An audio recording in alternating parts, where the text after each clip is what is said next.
In the previous episode, we upgraded our steel foundry from something lame to something snazzy. Just look at it. Nice. But we need to get back to project assembly. Ada has been on my ass about adaptive controllers and modular engines. Whatever the hell that is. I've never built any of them. And to be honest, I don't even know what they look like. She said there's a few demo units lying around here somewhere, but I don't know. Ada gave me a briefing on them, but I was way too busy with stuff and things. Phase 2 of project assembly completed. You have been performing more adequately under pressure and are closer than ever to saving the day. Perhaps you were the right choice for the job. Time will tell. The game sucks.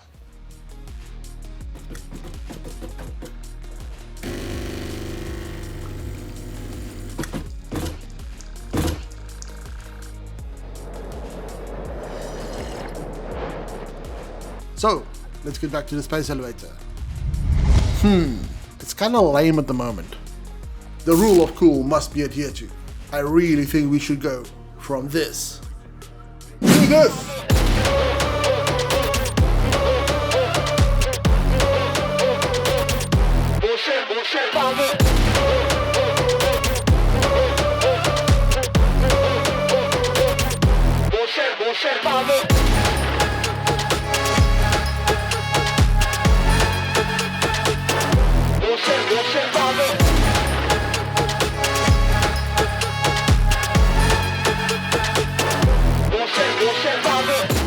The entire building is pretty much made up of beams and pillars. Beams are used to form the framework of the building, and this allows me to place metal pillars on the beams. From here, I can snap the other pillars to the existing ones and nudge or swoop them to fill out the structure.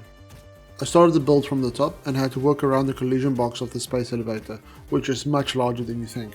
The reason for this is because I wanted most of the interior to be walkable, and I needed to avoid the invisible walls of the collision box. Once I had the upper deck designed, I basically just widened the build as I went down, knowing that I need to be able to encapsulate the train station below.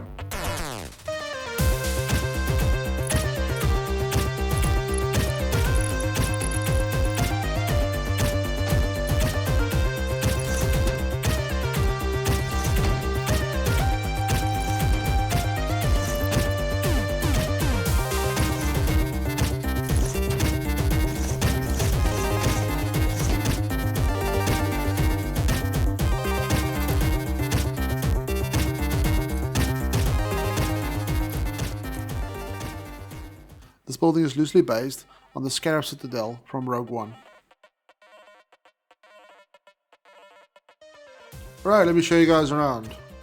Hey little buddy, what are you doing? That's a tall ass building.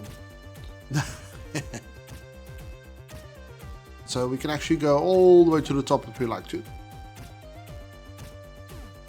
Alright, let's just wait for the elevator. Oh shit, here we go. Right, so that's the train station that feeds the space elevator, but we'll come back to that one. Okay. And here we go. Right, space elevator access. If you want to drop parts off manually, you can do it right here. If you want to check your progress or anything like that, you can obviously access it from here. These little things are just signs with a backdrop and just one of these. It looks very cool. It looks really cool actually. Alright, don't worry about that. We'll yeah, don't worry about that. We'll come back to that one. Alright, let's go over here. So this section here is the decontamination area. So the train station is right below us, and all the items for the space elevator will come through here. They'll get blasted by this blue light and then kill all the germs and the whatnots. Then from here, everything gets pushed into this area and then gets split up into the three parts that's supposed to feed to the space elevator. And then any excess will go through those three conveyor belts via smart splitters and overload functions, and then that will just get synced. So we head back out again.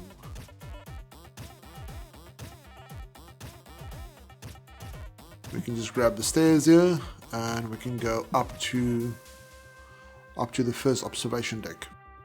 So you can also have a close inspection of the space elevator if you want to. Let's get the elevator down here. Okay. And here we go. Perfect. Right, so we'll head up to, I believe, lower observation deck. Here we go. From here you can exit either side, and you can have a little look around here if you like. But yeah, let's head up to the next one.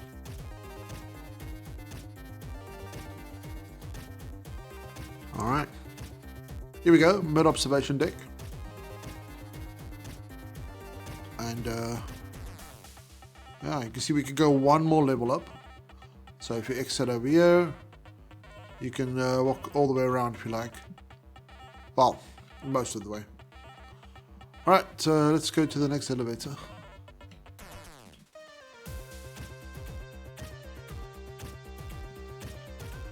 That's my bridge from the last episode. Transporting coal back to the steel foundry. Here we go. The very, very top. And quite a decent view down here. Alright, well, we're going to take the quick way down. So,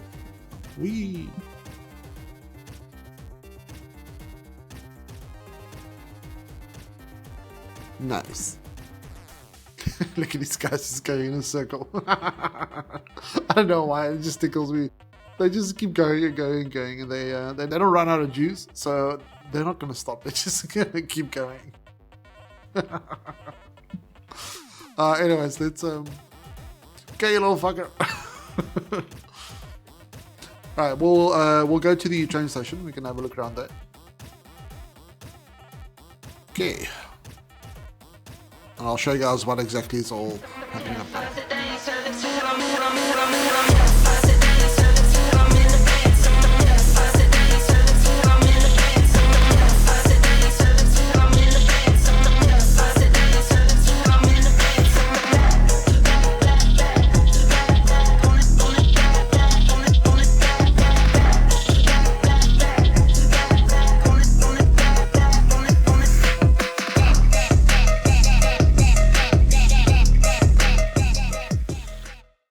Welcome back. Alright, here we go. Pretty straightforward. We'll come back to these in a moment. So we just have freight platforms, so 5 of them, and whatever space parts or space elevator parts we produce in the future will just get dropped off here, and then from here they'll go straight up to that conveyor belt that goes straight into the sorting area, decontamination, and then through to the actual space elevator. Let's have a look here. So we've got the control room here. We'll just show you what we're currently producing and the numbers required. So the 2500 versatile frameworks, that's already been done. I still need to do the 500 modular engines, the control units, and you can see here basically just done and in progress. We've got light for our hub production. I'll show that in a moment. Our train station lights, and then our current power for both the hub and whatever it does. Those refineries over there, they are producing biofuel, and I'm going to be using biofuel for obviously flying around for the jetpack, and I'll use it for just about all my vehicles. The reason I'm using biofuel is why the hell not? It's an interesting little challenge, and it's something that I haven't done before, so yeah. Alright, so here we go. These are 3 refineries, and as usual you can walk everywhere. These guys are busy doing their thing. You get the packages, obviously packaging all the biofuel being produced by the refinery. There's a water pump or water extractor just feeding from the lake, and comes through here, and then it gets packaged. So let me show you down below. Actually, we'll go around this way. Alright, I try to keep most of the scenery intact. As you can see there, just kind of put them a little bit on display. I think it looks cool. Alright, so from my central storage, I get plastic coming in.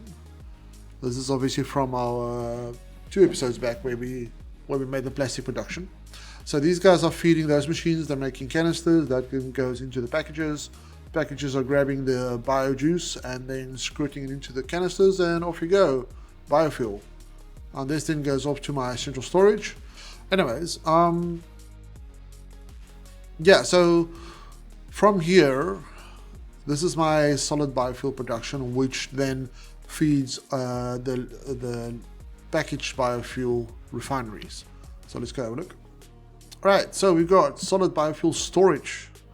Originally I was going to store all the biofuel until I could get a use for it, but then I decided to build my biofuel processing right here. So these storages are actually a little bit redundant, but that's basically just where the refineries are getting fed from. And I'll show you where the production is for the biofuel, at least the solid biofuel. So we're right directly below the hub right now. Biomatter sorting. So all this is if I've got a bunch of leaves and stuff, I throw it into a storage container, and then it goes down here, feeds into these, gets sorted, and then feeds into these buffers, which then feeds the constructors above. Let me show you what I mean by that. So here we go. So all biological matter or material, in this case wood, leaves, and mycelia, will go into the storage. All right, let's see what we've got. All right, wood, mycelia, and then the leaves. So all of that will then go down into those storage bins. They will fill up and then feed these machines. From here, the solid biofuel will, let's just get down here. You can see it's being produced up here, or at least the conveyor belt for moving it is up here. It moves along on that side and then goes through that wall section there, which then goes directly to the refinery. For these over here, this is for all the remains for animals. So your hogs, spitters, hatches, and stingers, all of their remains goes in here, and we'll deposit it. There we go. So all these machines, these first three ones, they are turning those, I think it's might be 4, all the overclocked ones. They are turning all those DNA capsules, or all those not DNA capsules, the little protein thingies. That gets turned into biomass. But the thing is, the biomass is going to go for solid fuel production. But the reason why I use the protein packs is, so you've got the alien protein, those all things. If you do 15, it's going to give you 3,000. Obviously, this is slooped as well. So for every 50, you're going to get 1,500. If you double it with a summer sloop, every 15 is going to give you 3,000 biomass. So those remains then turn into a hell of a lot of biomass, and all this biomass then gets turned into solid biofuel. So if it makes 3,000 biomass from that alien protein, you're going to be getting out 1,500 solid biofuel, and then that's going to turn into a hell of a lot of packaged biofuel, which is kind of why I did it. Like I said, it's an interesting challenge. It's something I haven't done before. But anyways, let's go check out the hub. We can go from here. I'll quickly show you this. These 2 staircases will go up to the hub. Go straight in here. There you go. But we're going to take the exit to the road, and we'll fly in because the hub has got a dedicated landing zone. So here we go. And from here, we can just go and land right there. Exactly like the other ones that I've done here, where you can see they've all got their little designated landing zones. Same thing here. All right, let me show you the hub.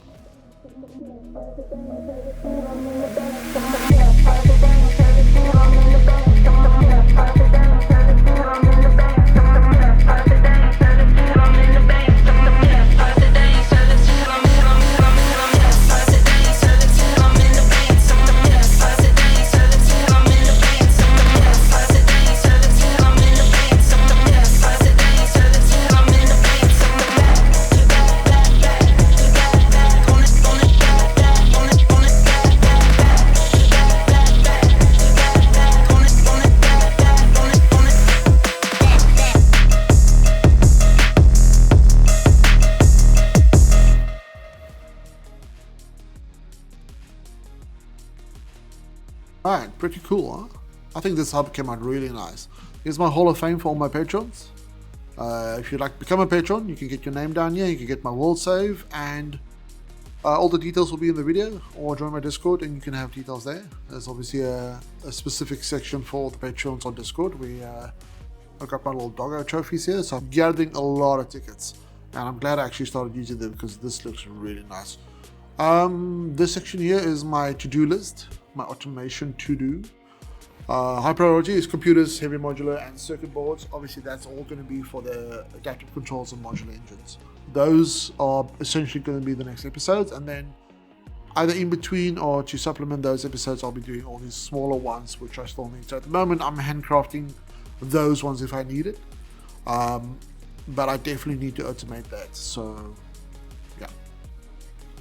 Anyways, obviously, if we manage to get for our next tier unlock, we can dump everything in here, and then there's more than enough space for the drone to fly out. Let's just go have a look there. And here we go.